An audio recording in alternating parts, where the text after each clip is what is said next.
Well, good afternoon, everybody. Thanks for being here, and thanks for being a part of this conversation. Disappointing day on the floor of the Senate yesterday. We were looking for a moment of just common sense, quite frankly, to say if there are any areas that we can agree on, it should be that we can agree that when a child is breathing and crying on a table in a surgical area, somebody should pay attention to that child. That's all it was. The Born Alive Act is very simple. If there's a botched abortion, if there's clearly a mistake made in abortion, and instead of the life of the child being taken, the child's actually delivered, the question is, now what? I find very few people that would say abortion's okay after delivery. So in this common ground area, we say this is common sense. If I can say it just this simply, we think most often about a mistake made by a doctor takes the life of an individual. This is a mistake made by the doctor that actually saves the life of an individual. And so the question is, now what? It's been interesting yesterday on the debate on the floor, and then the day before, even as Democrats came out to be able to say this is unnecessary when we know that this occurs by the hundreds. People stepped forward and said, well, this is ignoring the constitutional rights. And I smiled and said, what about the rights of the child that's in this conversation, where this basic right to life, liberty, and the pursuit of happiness? I had folks that came in and said, well, what about a child that's fatal or a child that has abnormalities that's then delivered on this? And I think, okay, the same physician's going to still take care and be able to make decisions there. Nothing removes the ability of a physician to be able to make decisions caring for that child or for that mom. It's the most basic item of compassion that I can possibly imagine. So we want to be able to talk about it a little bit today and say the fight's still going to continue because there are real people that are in this mix. And I thought it'd be helpful today if you got a chance to be able to meet some real people that are in this mix. So I want you to meet a couple of folks. First will be stepping up Melissa Oden, and she'll have the opportunity to be able to tell her story. And then Joshua will step up and have the opportunity to be able to tell his story. And then we'll have some other senators that will get a chance to be able to just tell our stories as well of what we're going to continue to be able to do in the future. So Melissa, thank you for being here very much. We talked about you on the floor yesterday. Now we get the chance to be able to hear directly from you. Thank you. Thank you to Senator Lankford and Senator Marsha and those who have continued to carry this bill. Abortion survivors, the words born alive infant, those are seen as polarizing terms in our society today, thanks mainly to Democrats who continue to dehumanize us and use us as pawns in the political game of abortion. The mainstream media then feeds into that. And so opportunities like this to stand together and share the truth about this bill and show the faces, hear the voices of the real life people impacted by it. And behind every abortion survivor is a woman who was experiencing an abortion that didn't go the way that she planned it to, the way that the abortion industry tells her that it will happen. So when we are dehumanized and marginalized, shamed and silenced, so too are the women who are going through it and the families impacted by it. So days like today are incredibly important, even after a vote has taken place, so that we can have a different conversation. I think the conversation that they're afraid to have on the floor. So this is a great opportunity. And the reason why I'm even alive today, the reason why I'm standing here today, is because my birth mother's abortion failed to take my life back in 1977. Every survivor is more than what they survived. But in today's society where we are dehumanized and shamed, it's so important that survivors are empowered to share their stories when it's safe for them to do so. I'm the founder and CEO of the Abortion Survivors Network. But the reason why I even was able to found this organization is because I first survived that saline infusion abortion. That procedure involved injecting a toxic salt solution into the amniotic fluid surrounding my birth mother, surrounding me in the womb. My birth mother was forced into that abortion, and it should have taken place over 3 days. The child would soak in that toxic salt solution. Their life was successfully ended by it when the abortion went as planned. And then the rest of the time was spent inducing labor with the intent of that deceased child being expelled from the womb. Many survivors do not have their medical records, but I have mine. They clearly detail the abortion and that it took place over 5 days. I'm stubborn. Every time they tried to induce her labor, I would not budge. And I now know they started to believe over those 5 days that not only would the abortion succeed in taking my life, that's what abortion is intended to do, but they also started to believe it would end my birth mother's life as well. There are many inconvenient voices when it comes to the predominant narrative of abortion. And I am standing here today because on the 5th day of that abortion procedure, I was accidentally born alive. So when I am told that circumstances like this don't happen, that's putting it the nice way, right? I've seen what's been put out on social media by members of Congress who voted against this. That's putting it nicely. When I'm told that this doesn't happen, I can tell you that I know otherwise. And I'm only here today because a brave nurse defied the orders to leave me to die in the hospital room. I was ultimately rushed off to the NICU where they pieced together the puzzle that my birth mother was not 18 to 20 weeks pregnant like the abortionist had written on her medical records. I was probably 31 weeks gestation. I deserve to be seen and heard. I deserve to be supported in what I've gone through and not reduced to being told that I am somehow a produced figment to restrict women's reproductive rights. As Senator Lankford said, abortion survivors are real people with real stories who have gone through really painful things. And I am hoping we are entering into this golden age in our nation where survivors are protected and supported, their mothers are supported long after the pregnancy, and we can have respectful conversations that support both survivors and mothers. Thank you so much for being here. This is Josiah Presley. Yeah. Good afternoon. So my story, my birth mother in South Korea with me, 2 months into her pregnancy with me, she decided to have a DNC abortion. Now, this is a type of abortion where the doctor goes into the mother's womb and rips the baby apart and brings them out in pieces. At the time, they thought it had gone exactly how it was supposed to. They thought everything had gone according to plan, and so they sent her home. But it wasn't until a few months later that she realized that the abortion had actually failed, and I was still very much so alive. At this point, I was kept, and I was born later on October 7th, 1995. I was placed with a foster home in South Korea for 13 months before I was adopted and brought over to the States to be raised in the Presley family. And now I'm an abortion survivor. And here's the thing with this act. I love this act, this Born Alive Act, but it would not have protected me. Not the situation I was in, not the decision my mother made. I would have still been just as vulnerable then. But the reason I was so glad to hear of this act, and I'm so thankful for this act, was it's an opportunity to see and value a vulnerable people. It's an opportunity for us to look at the most vulnerable in our society, even though it's a small portion of this population, and to say, we see you, we value you, we care for you. And with the decisions we've seen just yesterday on this act, I think we should be reminded of this truth. The goodness, the quality, the goodness of a society, it's not based on how we treat the most powerful. The goodness of a society is based on how we treat the most vulnerable.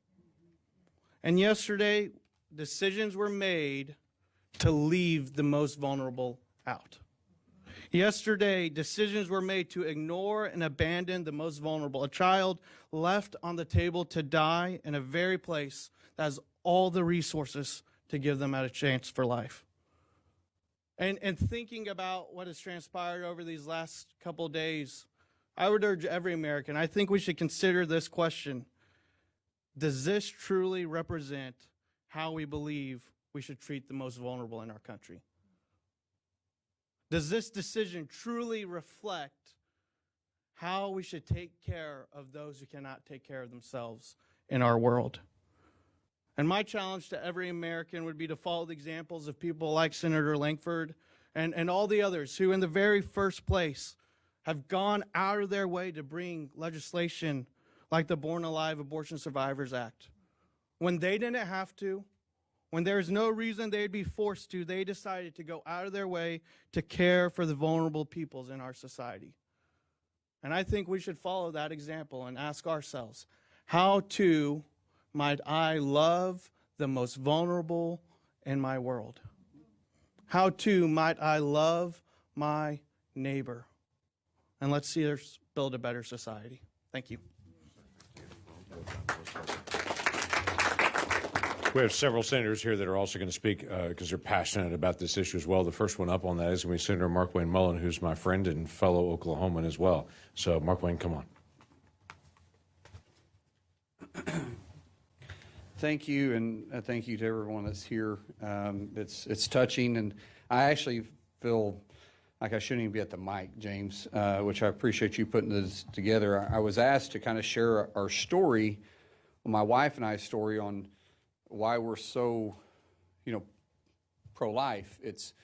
Because it's more than just a passion, it's more than just legislation, it's more than just action for us. My wife and I, we got married when we were 19 and 18.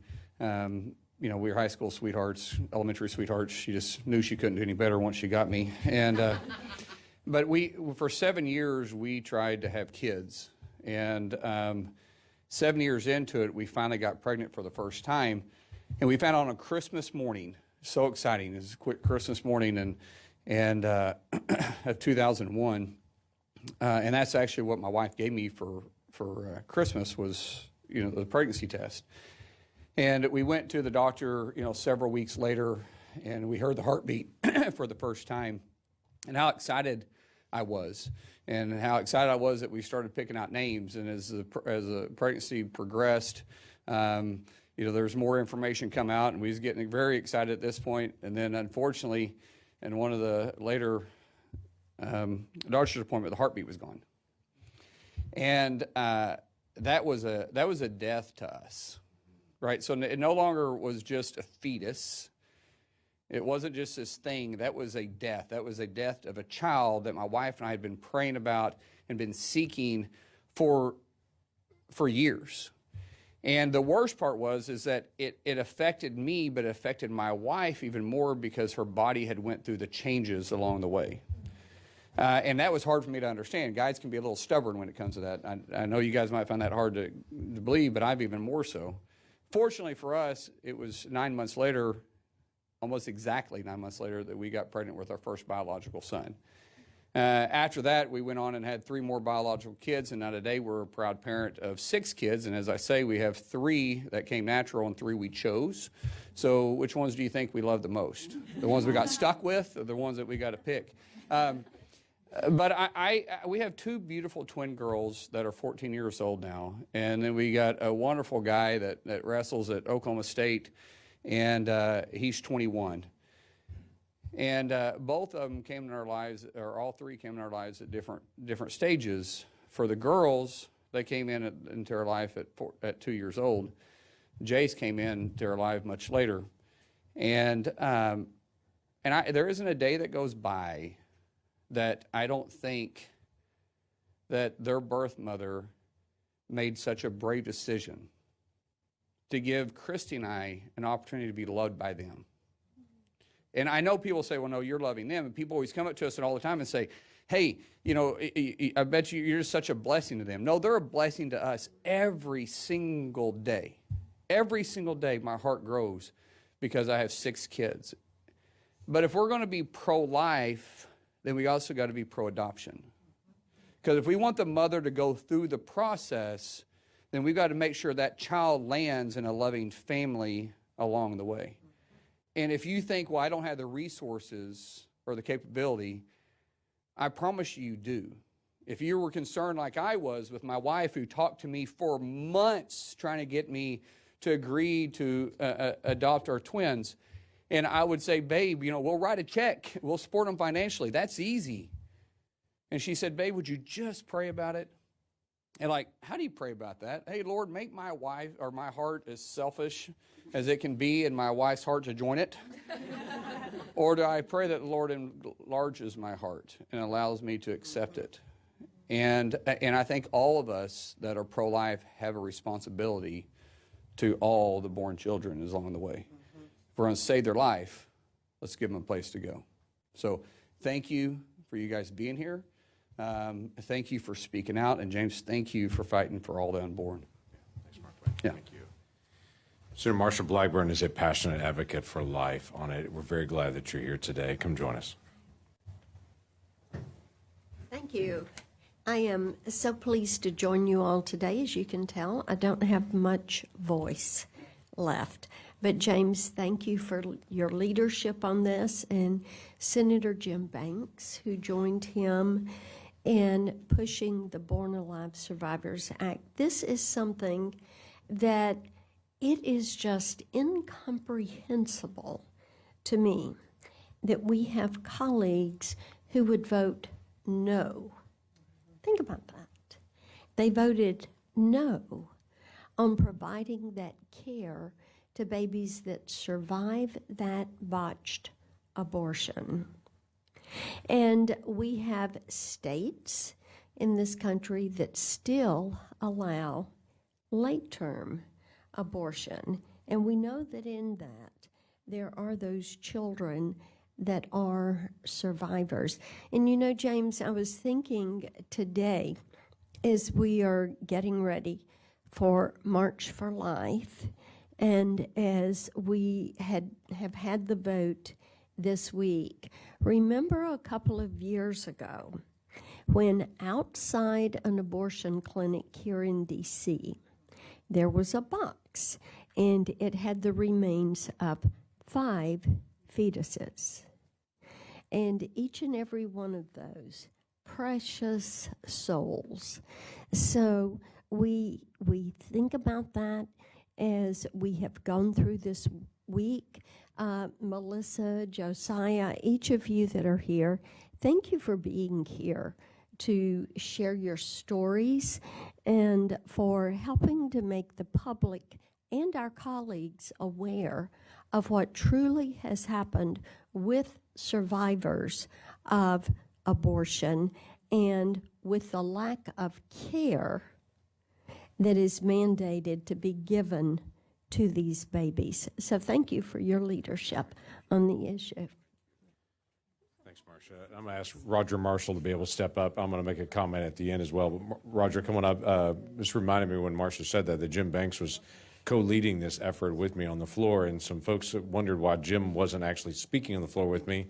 He's a brand new freshman, and for those of you who know Senate procedures, the freshmen have to wait a while. As we jokingly say, they're to be seen, not heard for a season there. And so he has not done his maiden speech yet, and he's in literally his very first week. But he was very, very passionate about this, and we're very grateful that Jim was on board through the co-sponsoring and the leadership on this. Roger, thanks for all your leadership. Thank you, James. Well, as Senator Lankford started introducing the topic, it made me think of something, and that's what Senator Lankford often does. He typically inspires me and challenges me. But he made a really interesting comment about, can you imagine being in a room, whatever room, and there's a newborn baby and someone not rendering care? And James, it made me think about a story in my life. Everyone knows the axiom as a doctor, above all, do no harm, but as an axiom as an OB is that we always give the baby the full benefit of the doubt. No matter what the situation, you give the baby the full benefit of the doubt. And it reminded me of a story in my life. I was a second-year obstetrician at Bayfront Medical Center, and as a second-year resident there, you were on your own at night. And my very first night on call, a young lady walked into our delivery room, and I was called stat, and she had never seen a doctor with the pregnancy, and I walked in the room, and there was just buckets of blood everywhere. She was literally bleeding to death, and I knew I had a couple minutes to figure out what to do with the situation. She was really a small, petite. I put my hands on her, measured the fundal height, and it probably came out at 26 weeks. And you think about, when should you do a C-section on a woman? She was obviously had taken cocaine. She was abrupting, high risk for her to die if I gave her an anesthetic. Slapped on the ultrasound while we're reeling her back to the C-section room, and I measured a baby at about 22 weeks, which is probably below viability. So the baby's measuring 22 weeks, but her fundal height is 26 weeks. But what did I say? I said full benefit of the doubt to the baby. We did an emergency C-section, And, this all took like place in 3 minutes. Got the baby out probably in less than a minute once I started the C-section. And to my surprise, I pulled out one baby and there was a second baby. And of course it was twins. And, it didn't have a happy ending. But the babies were indeed the 22 weeks, but she was measuring big because there was twins. But yet I was willing to put her life at risk and a small risk to save those babies. We gave the babies in this case the full benefit of the doubt. And I just can't imagine living in this world where any newborn, for whatever reason, isn't given the full benefit of the doubt. I want to thank the people in the media here today. I don't know if this is the lead subject matter. It should be. It should be your lead story tonight, but I know it probably won't be. So thank you for covering it. Can't tell you how much I'm honored to stand here with not just Senator Lankford, but Senator Markwayne Mullin as well, and Marsha Blackburn as well, to address one of the most urgent, morally clear issues of our nation: the protection of babies born alive with a failed late-term abortion procedure. This shouldn't be a political issue. It is, but it shouldn't be a political issue. It's a matter of human decency. It's a matter of compassion and our responsibility to protect the most vulnerable among us. Those are the least amongst us. I think someone else mentioned that once upon a time in Scripture. Our legislation ensures that any baby who survives the trauma of a failed abortion receives the same medical care and protection as any other newborn. To me, to all of us, it's both heartbreaking and unconscionable that we even have to legislate this. But the disregard for innocent life demands our action. My friends across the aisle to say this isn't necessary, that babies are already protected, but obviously they're not. So let's spell it out. Let's spell it out more clearly. Like so many Americans, I was shocked to learn about these failed late-term abortions, where a horrifying, painful procedure fails and a newborn baby escapes the attempt of its life, delivered still fighting for every breath. And I just want to go back to this. I think some who just gloss over this painful event. And it's not just painful for the mom, it's painful for the baby. Melissa explained it was a saline abortion where they basically introduce a needle through the mom's uterus into the amniotic sac, and I've done hundreds of amniocentesis for other reasons, obviously, and then they inject normal saline, which basically dehydrates the baby. Basically, that it's a hyperosmolar solution, and it sucks the baby, so it's like dehydrating the baby very, very slowly.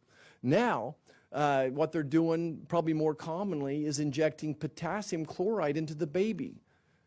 Do you realize that's the same way that veterinarians perform euthanasia on dogs and cats? Is injecting potassium into the cat or dog. Are we going to treat our babies, our unborn children, the same way that animals are treated? What type of society is this in America? And of course, I'm even more appalled to discover that these babies aren't guaranteed the care and protection they deserve. Surely we live in a society better than this. Surely we can agree the vulnerable lives deserve compassion and protection. Today we heard from Melissa and Josiah, their courageous voices who shared their painful and powerful story. Their testimonies are a reminder of what is at stake.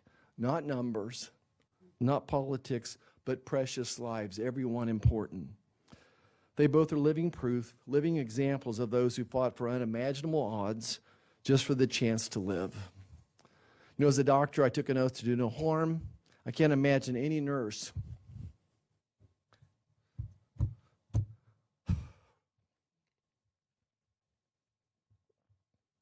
or doctor turning their back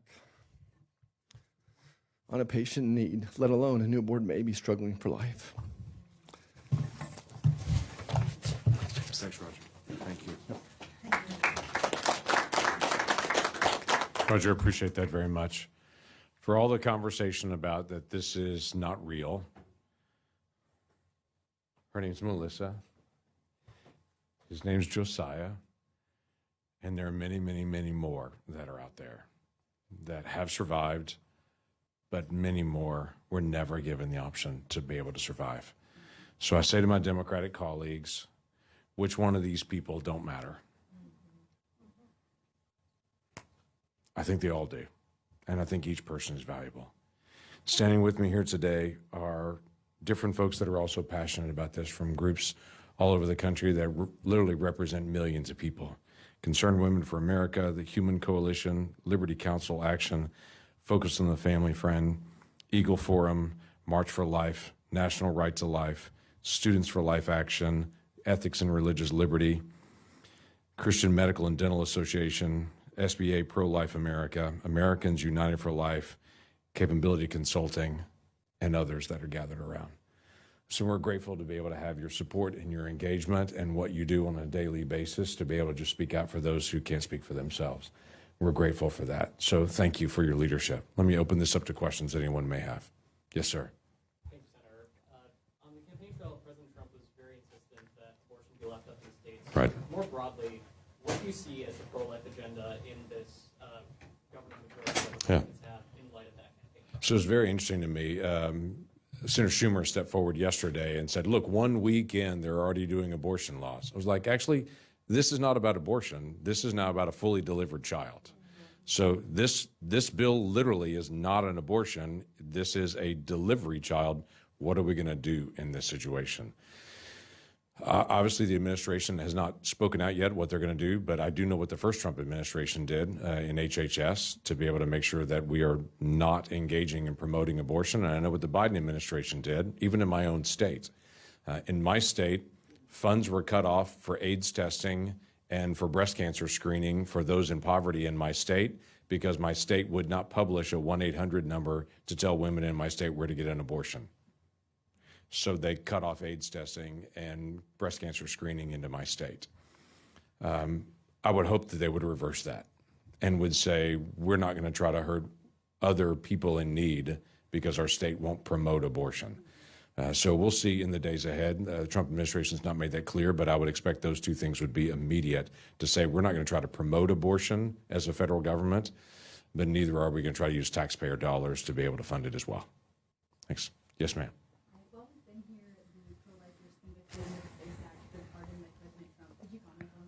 I can a little bit. I've not seen all the notes on it, but I'm not surprised by that for the president to be able to speak out on it. I actually, as I was walking out on my way over, saw that he was releasing that information about the release of those individuals and to be able to say they shouldn't have been held in that.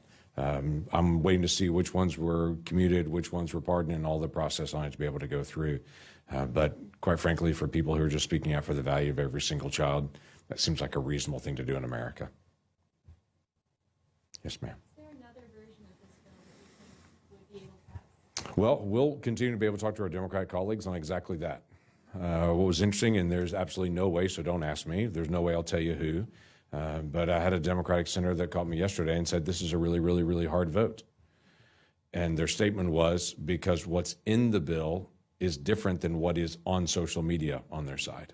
Mm-hmm. Because what's being reported on social media, what's in the bill, is not actually what's in the bill. And so they're not fighting the text of the bill. They're fighting on what people are saying the text of the bill is. So that's hard to fight at that point. For folks that are so radical and so extreme and so out there, they literally want to make sure that an abortion is completely carried out, even if the child is fully delivered. That's not a spot where most Americans are. It's just not. So we'll continue to be able to work through both articulating what's in the bill, but I'm glad to be able to talk to anyone that wants to be able to say, if we work on this language, to be able to make sure we're actually protecting children in the process. Yeah. Yes, sir. Thank you very much, Senator. While you've been speaking to the House passed the Border Life Survivors Act, Yeah. But in the Senate, clearly it's not going to get unanimous consent or probably 60 votes with Democratic support. Right. What are the next steps for abortion at pro-life advocacy here in the Senate, and how are you going to advance it? Well, next step's currently under process. We're going to have a press conference to talk about it. And we're going to continue to say, we're not going to stop talking about life. There is a push among some to say, this is a settled issue. Dobbs is out there. This is all going to be in states. We don't need to talk about this anymore. I think that actually we need to talk about it more, not less, because now we're in a national conversation, literally around the entire country, that every single state and every single community gets to be able to make decisions on this. So let's talk about it more. And I always start with a simple question. There are 3 people that are involved in every abortion: a mom, a dad, and a child. So let's talk about all 3. And then let's ask a very simple question. When is a child a child? I'm not afraid to have that dialogue. And some of my friends that I talk to literally will be pro-abortion, but when I ask them, okay, you're pro-abortion as of when? When does that child become a child? Is it kindergarten? Is it preschool? Is it birth? Is it 10 minutes before birth? Is it 20 weeks before birth? Is it weeks before that? Is it a conception? When is a child a child? And for many people, they've never actually slowed down to be able to ask that question of themselves. What do they believe? They just say things because social media says things. But when people actually get the opportunity to be able to think about it, some people begin to shift and go, well, I've got to figure this out. When do I think a child is a child? And actually do the research. To me, that's a good thing for us to be able to talk about as a nation. This is a generational conversation. I'm keenly aware of that. So let's have it, and let's get that conversation started. Thanks, y'all, very much. Glad to be able to be here. Thank you all for being here very, very much. Thanks, y'all.